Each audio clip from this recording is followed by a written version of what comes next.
12 वर्ष जब बीत गए तो खुदाबंद ने, रब ने अपना दूत भेजा, इसराइल को भेजा कि जाओ देखो सराफुद्दीन क्या मांग रहा है। बच्चे स्कूल में पढ़ते हैं तो टीचर भी देखता है। होशियार बच्चे को हमेशा ही उस्ताद जो है, गुरु जो है, मुर्शद जो है, उसको ज्यादा प्यार करता है। मुर्शद देखता है कि इसकी लगन है कुछ बनने की, फिर वो धीरे धीरे ये भी जान लेता है कि इसका विचार क्या है, इसकी सोच क्या है, ये क्या बनना चाहता है। जब ऐसा होता है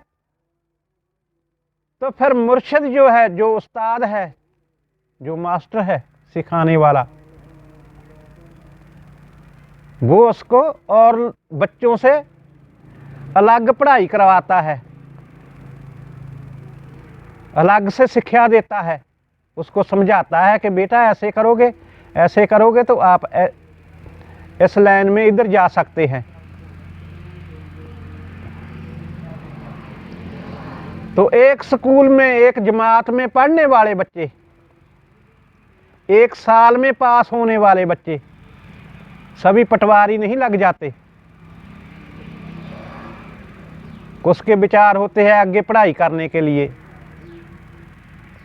डॉक्टर बनना है, इंजीनियर बनना है, कोई बड़ा अफसर बनना है, IAS बनना है, उसके लिए आगे पढ़ाई की जरूरत होती है।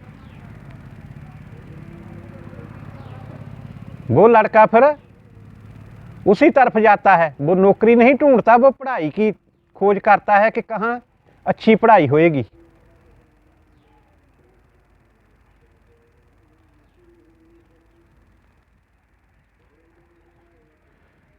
तो ऐसे ही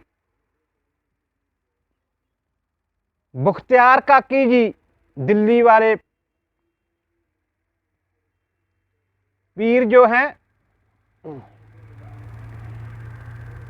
उनके तालबों में से एक तालब है जिनका नाम सराफुद्दीन है। माँ बाप के घर का नाम जो है सराफुद्दीन है। वो पानीपत के रहने वाले थे, पानीपत भी नाम उन्हीं का ही था।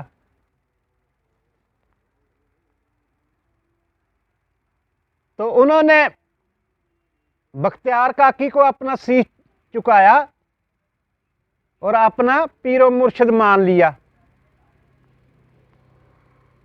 दिल्ली में रहते हुए सराफुद्दीन जी अपने पीर मुर्शिद का सेवा भी करते हैं और जो उन्होंने नामदान दिया है उसका सिमरन भी करते हैं, इबादत भी करते हैं।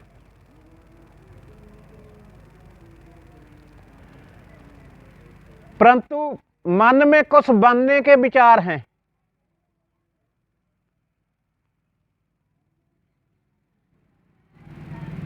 तो एक दिन बख्तियार काकी जी पूछ रहे हैं कि बेटा सराफुद्दीन, आपके मन में कोई विचार है जो आप हमसे नहीं कह नहीं रहे, बोलिए क्या बात है।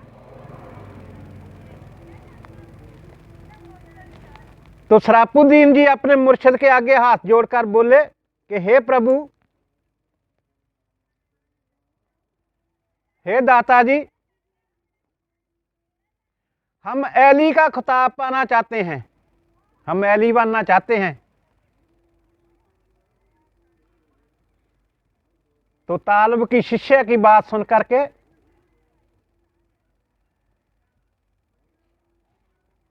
बख्तियार काकी जी कहने लगे कि बेटा,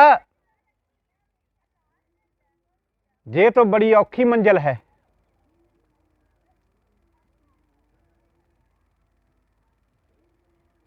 बोलता है कि प्रभु चाहे जितना भी कठिन हो, हम इस मंजिल को, इस रुतबे को हासिल करना चाहते हैं।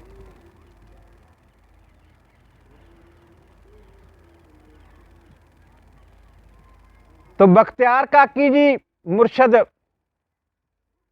शराफुद्दीन जी के, उन्होंने इशारा कर दिया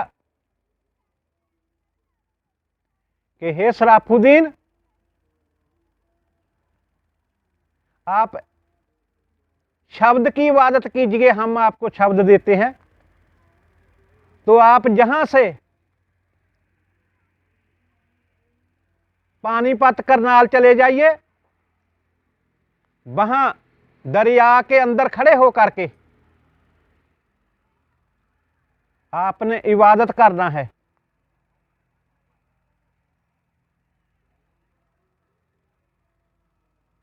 तो गुरु से आज्ञा लेकर के, मुर्शद से आज्ञा लेकर के शराफुद्दीन जी का गर्दरिया के किनारे पर आ गए।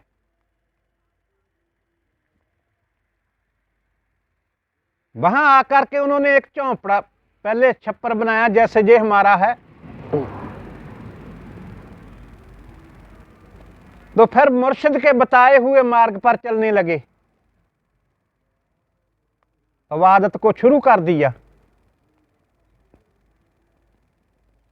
ऐसे इबादत कर रहे हैं।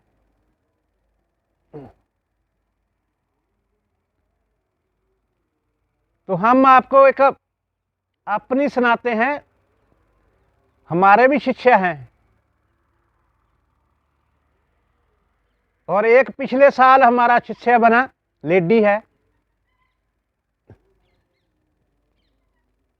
5 दिन हमारे पास रह करके गई और जाकर के बोलती है कि बाबा जी, अब तो हम आपके चेले भी बन गए हैं, हमारी मांगे तो पूरी नहीं हुई।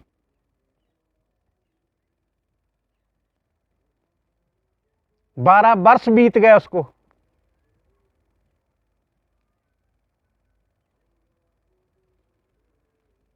बारह वर्ष जब बीत गए तो खुदाबंद ने, रब ने अपना दूत भेजा, इसराइल को भेजा कि जाओ देखो शराफुद्दीन क्या मांग रहा है।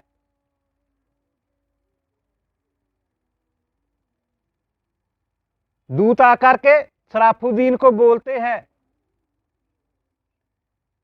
कि हे शराफुद्दीन, आप इतना कठिन तपस्या कर रहे हैं, आप क्या चाहते हैं?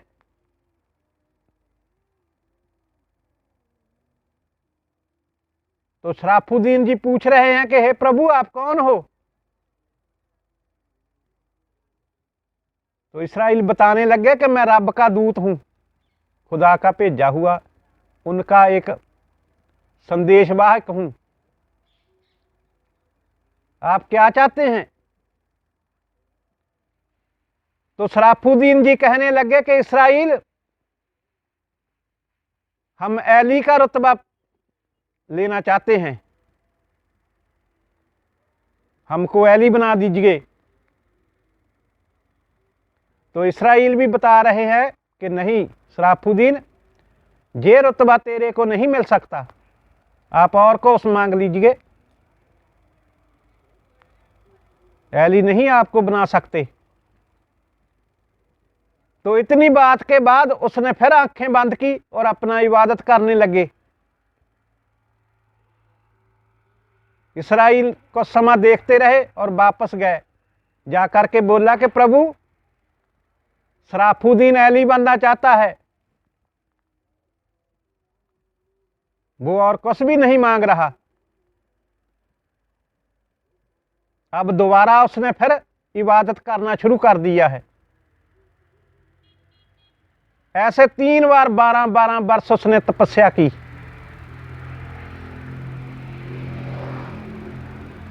और इसराइल को बोला कि प्रभु को खुद को भेजो।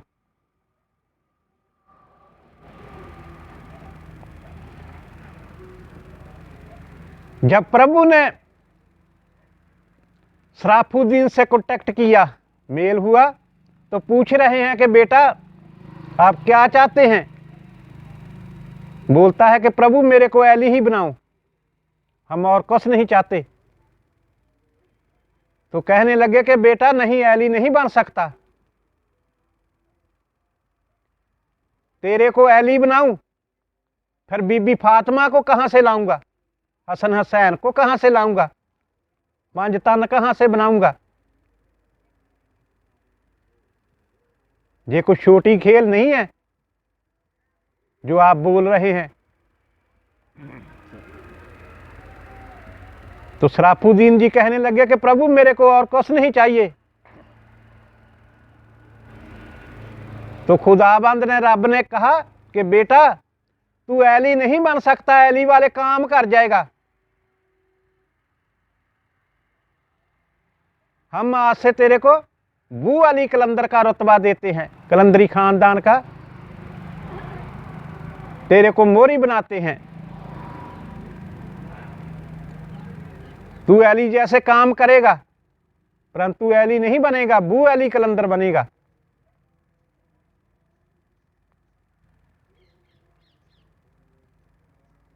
तो हम तो 10 दिन गुरु के पास जा करके उनकी सेवा भी नहीं करते, उसका बताया हुआ जो नामदान दिया है उसको भी याद नहीं करते।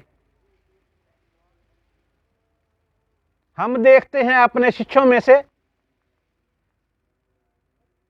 वो भी हमारे पास ढंग और तरीके सीखने आते हैं कि लोगों में बह जा कैसे हुए।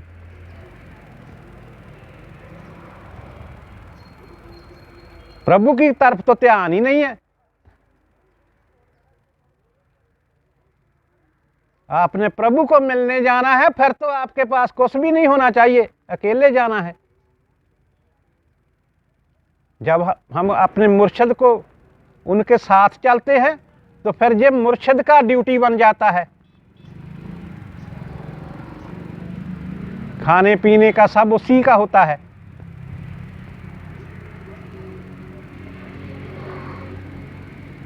परंतु हम इस मार्ग को जानना ही नहीं चाहते, ऐसे सुनकर ही सोचते हैं कि बड़े से बड़ा बाबा हम बन जाए, हमारे में ऐसे बैठे बैठे शक्ति आ जाए। एक मेरे को मैसेज कर रहा है कि बाबा जी आप दुआ करो मेरे में शक्ति आ जाए। ऐसे नहीं बेटा, पीर मुर्शिद के पास जा करके उनकी सेवा करो। शक्ति हासिल करनी है तो उसके लिए इबादत करो। आप ऐसे किताब से देख करके, किसी ग्रंथ से देख करके किसी शब्द को पढ़ने लग जाते हैं तो आपको मंजिल नहीं मिलेगी, आपको धोखा मिलेगा, आप फंस जाओगे। फिर आपको छुड़ाने वाला भी कोई नहीं मिलता।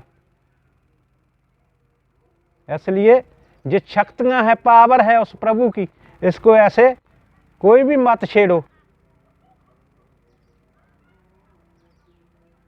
और किसी फकीर की कभी परख भी मत करो।